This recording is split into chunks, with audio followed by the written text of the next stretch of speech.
जो खैबर पख्तूनख्वा की पुलिस है, उस पुलिस ने एक स्टेटमेंट दिया, उस पुलिस ने एक स्टेटमेंट जारी किया अपने सारे लोगों के लिए, मतलब अपने ऑफिशियल्स के लिए। ये बोला कि पुलिस वालों का अपहरण हो सकता है, मतलब पुलिस को ही डर है कि उनका अपहरण हो जाएगा, तो किसी और का अपहरण पुलिस कैसे बचाएगी। ये मैं पाकिस्तानी पुलिस से क्वेश्चन पूछना चाहता हूं कि भाई मुझे डर है कि कोई मुझे उठा के ले जाएगा, तो मैं दूसरों का अपहरण कैसे बचाऊंगा? मुझे ये नहीं, मैं तो अपनी सुरक्षा में लगा रहूंगा ना। अमेरिका ने ये फैसला कर लिया है कि वो ईरान पर सैंक्शंस इंपोज करेगा।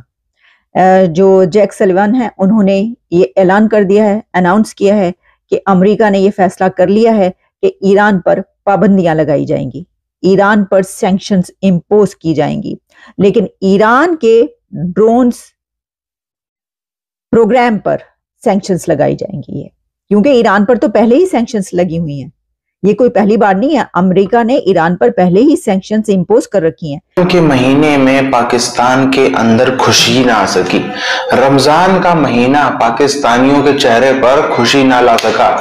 30% पाकिस्तानियों को तो मैं कहूंगा मोटा मोटी 30%, वो कोई समस्या नहीं, उनके यहाँ तो मस्त अभी भी रोजा खुलता है तो 50 प्रकार के व्यंजन रहते हैं और उसमें 20 प्रकार की चीजें हैं, मस्त बजा, उनको कोई दिक्कत नहीं, मुर्गा छान रहे, बकरी छान रहे, मस्त मजानी लाइफ चल रही है, कोई प्रॉब्लम नहीं। मगर जो बाकी का 70% है, वो 70% आज नर्क देख रहा है पाकिस्तान के अंदर बैठे बैठे। वो 70% आज देख रहा है कि कितनी बुरी बदतर जिंदगी हो सकती है, क्योंकि इन्होंने नहीं देखा। जो 70 हैं इसमें से बड़ा फ्रैक्शन तो वो है जो मिडिल क्लास रहा है, अब गरीब हो गया, तो इन्होंने अपनी पुरानी जिंदगी में अच्छा खाया पिया है, अच्छे, तब इतनी प्रॉब्लम नहीं थी पाकिस्तान में। लेकिन अब रोजगार की कमी होना, नौकरियां कम होते जाना, सरकारी नौकरियां ना के बराबर हैं, प्राइवेट प्लेयर्स जो बड़े बड़े हैं वो उठ उठ के जा रहे हैं, वो भाग रहे हैं, कोई यूरोप भाग रहा है, कोई अमेरिका भाग रहा है, तो उनको प्रॉब्लम हो रही है अपनी। पाकिस्तान के अंदर कोई ऐसा बड़ा रोजगार है भी नहीं, जैसे बांग्लादेश के अंदर जूट का काम है, इसका काम है, उसका काम है, पाकिस्तान के अंदर कभी हुआ करते थे। लेकिन अब हम बात करें, अगर पुलिस को ही डर लगे कि उसका अपहरण हो जाएगा, तो फिर पुलिस किससे शिकायत करेगी? भाई मुझे डर है कि मेरा अपहरण हो जाएगा, मैं पुलिस से शिकायत करूंगा। पुलिस को डर है कि उसका शिकायत अपहरण हो जाएगा, तो वो किससे शिकायत करेगी? ये भी अभी तक पुलिस ने नहीं बताया। लेकिन इसमें एक चीज और है, यह है कि पुलिस के जो चीफ हैं, inspector general police Khyber Pakhtunkhwa, उन्होंने ये बोला कि अपनी डिटेल्स, आप कहाँ हैं, कहाँ जा रहे हैं, कहाँ पे इस समय है, ऐसी डिटेल्स सोशल मीडिया में बिल्कुल ना शेयर करें। पुलिस की इतनी जबरदस्त हालत खराब पहली बार देखा कि कोई पुलिस इतनी घबरा गई हो। इतना तो जम्मू कश्मीर पुलिस को हमने कभी नहीं दिया, जब आपका आतंकवाद टॉप पे था। आपका आतंकवाद ऐसा था कि आप घरों में घुस के मार देते थे, आप हमारे एयरफोर्स के ऑफिसर्स को मार देते। उस समय भी हमने कभी इंस्ट्रक्शंस ऐसी नहीं दी थी। पाकिस्तान, आपने जो सिखाया, अपने लोगों को सिखाया कि अपहरण करो, मारो। एक बेचारे औरंगजेब को हमारा जम्मू कश्मीर पुलिस का था, और वो बड़ा काबिल जवान था, मेहनती था, उसको उठा के ले गए थे, उसको गोली मार दी, इन पुलिस वालों को, इन आतंकवादियों को ठीक किया। आपकी पुलिस में इतनी हिम्मत नहीं है, इसलिए ये आ रहा है। आतंकवादी इसी में लिखा है, इसी जो सर्कुलर भेजा गया, इसी में लिखा है कि टीटीपी जो टेररिस्ट आतंकवादी, आपने आतंकवादी बोला, मैं उसे मुजाहिदीन बोलता हूँ, कि monitoring all activities through social media accounts.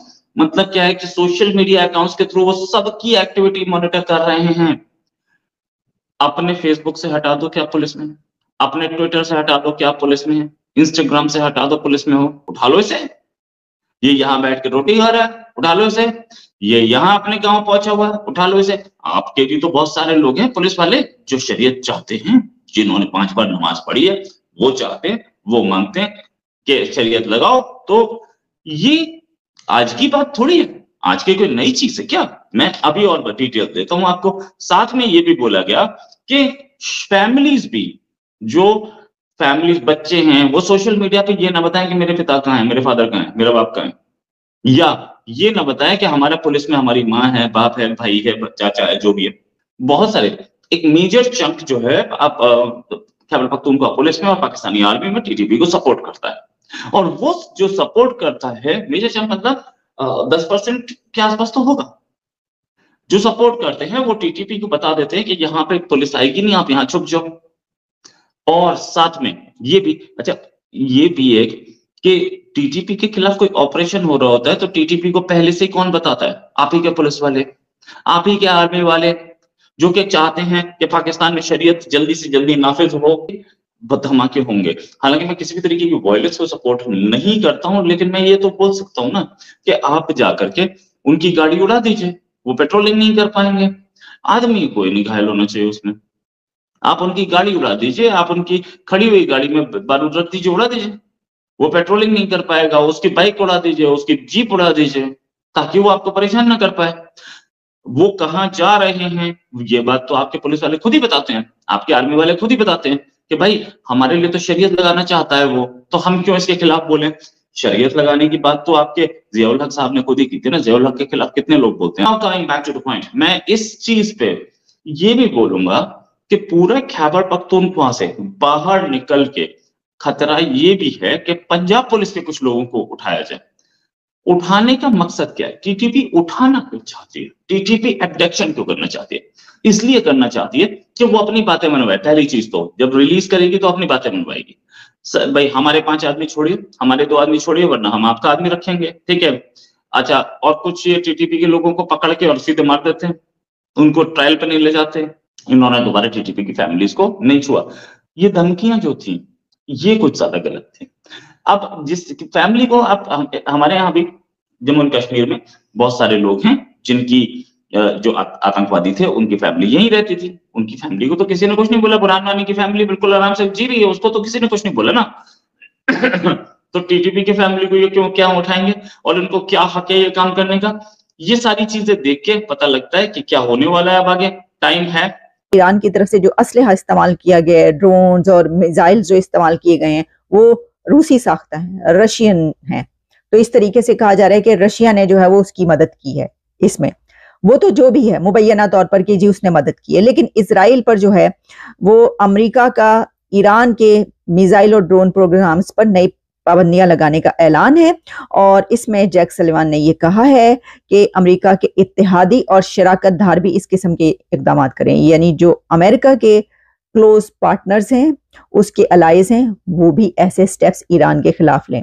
मैं आपको एक और बात बताऊं, काफी दफा ऐसा हुआ है, कई खबरें ऐसी आई कि जिसमें जब हुआ तो पता ही चला कि इसमें अमेरिका ने कई कंट्रीज को एतमाद में लिया, तो उसमें इंडिया को भी अब एतमाद में लिया जाता है। बल्कि इंडिया ने कई मरतबा खुद ये कहा है कि अब हम उस पोजीशन पर हैं और इतनी बड़ी ताकत बन चुके हैं कि कोई भी काम होता है तो पूरी दुनिया में हमसे पूछे बगैर नहीं होता, हमें एतमाद में लिया जाता है। हो सकता है इस सिलसिले में भी जो इंडिया है उसको एतमाद में लिया गया हो कि हम ये करने जा रहे हैं। बहरहाल ये हो गया है।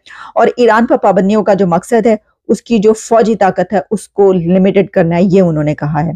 फिर जनाब जॉन कर्बी जो है उन्होंने कहा है कि अमेरिका ईरान पर जो है मुआशी दबाव भी बढ़ाने की कोशिश करे। हालांकि जो इकोनॉमिक सैंक्शंस है वो तो पहले से ही उसके ऊपर, लेकिन उन्होंने कहा इसके ऊपर भी इकोनॉमिक सैंक्शंस जो इम्पोज करने की बात की जा रही है। फिर ईरान ने इसराइल पर हमले की पहले वार्निंग दी थी। पाकिस्तान के अंदर आफतों का कोई भी रुकने का आफतें नाम नहीं ले रही हैं। पाकिस्तान के अंदर रमजान के इस पावन महीने में भी लोगों के पास में लोगों से चिकन दूर हुआ, लोगों से पनीर वनीर दूध दही घी मक्खन दूर हुआ, लोगों से फैंसी वैंसी हुई, पिज्जा बर्गर चौमीने दूर हुई। अब पाकिस्तान की जनता से मैं 70% की बात कर रहा हूं, अभी भी 30% है जो इनका कोई दिक्कत नहीं है, मगर 70% पाकिस्तान में ऐसी जनता है आज की तारीख में जिसके पास में अगर 4 लोग बैठे हैं, या मान लो पाकिस्तान में बड़े होते हैं 8 लोग बैठे हैं, 8 लोगों को 5 तरीके का भी व्यंजन था सामने थाली में परोसा हुआ नजर नहीं आता है, 2 तरीके का भी आ जाए तो आजकल बहुत बड़ी बात है। दिक्कत क्योंकि बढ़ गई है।